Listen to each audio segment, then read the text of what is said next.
L'écho pour tous, présenté par Mehdi Littin. Chères auditrices, chers auditeurs, bonjour.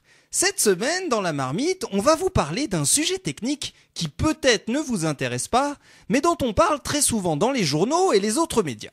Cette semaine, dans la marmite, on va vous parler de la valeur prétendument trop faible de la monnaie chinoise par rapport aux autres monnaies internationales et surtout par rapport au dollar. En effet, une fois de temps en temps, quand on parle moins des talibans ou des méfaits de l'islam, aux États-Unis on s'embête. Et donc on veut taper sur la tête de quelques peuples de couleur. Et parfois on choisit le jaune. Alors sous quel prétexte ? Eh bien, sous prétexte que les producteurs américains ne peuvent plus vendre leurs produits parce que les produits chinois sont pas chers. Alors, quelle est l'idée géniale trouvée par les Américains pas contents pour que les produits chinois soient plus chers ? Eh bien c'est simple, il faut que les Chinois décident qu'à partir de maintenant, ça va coûter plus cher d'acheter des produits chinois. Et ça va coûter plus cher, pas parce que le produit est plus cher en lui-même, mais parce que la monnaie chinoise avec laquelle on va l'acheter va coûter plus cher.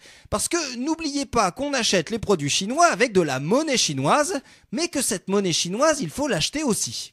Parce que quand vous allez au bled ou à New York, il faut bien changer vos euros en dollars ou en blédards. Eh ben c'est pareil pour la Chine. Pour acheter des produits chinois, il faut acheter la devise chinoise, il vous faudra acheter des yuans. Et les États ont la possibilité de déterminer combien vaut leur monnaie. Donc les Chinois peuvent décider de réévaluer leur monnaie, c'est-à-dire qu'au moment d'acheter des yuans, ils vous en coûteraient plus cher.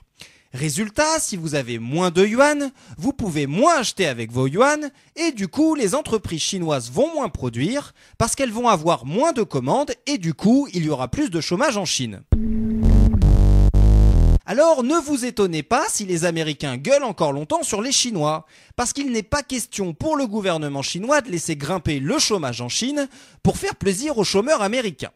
Et ce, d'autant plus, notez-le, que l'économie chinoise est constituée d'un grand nombre d'entreprises dont la production est exportée. Et du coup, une réévaluation du yuan aurait des répercussions catastrophiques sur une grande partie des entreprises chinoises.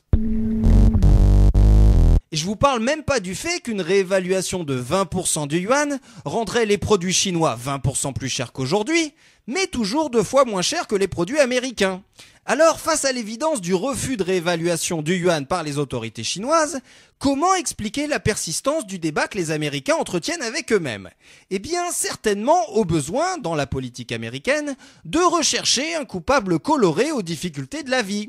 Et je suis sûr que là-bas, certains nous envient certains de nos ministres, et notre vive la République et vive la France. L'écho pour tous, une chronique écrite et présentée par Mehdi Littin sur Marmite FM 88.4. Vous pouvez nous contacter pour réagir à cette chronique sur marmitefm.canalblog.com.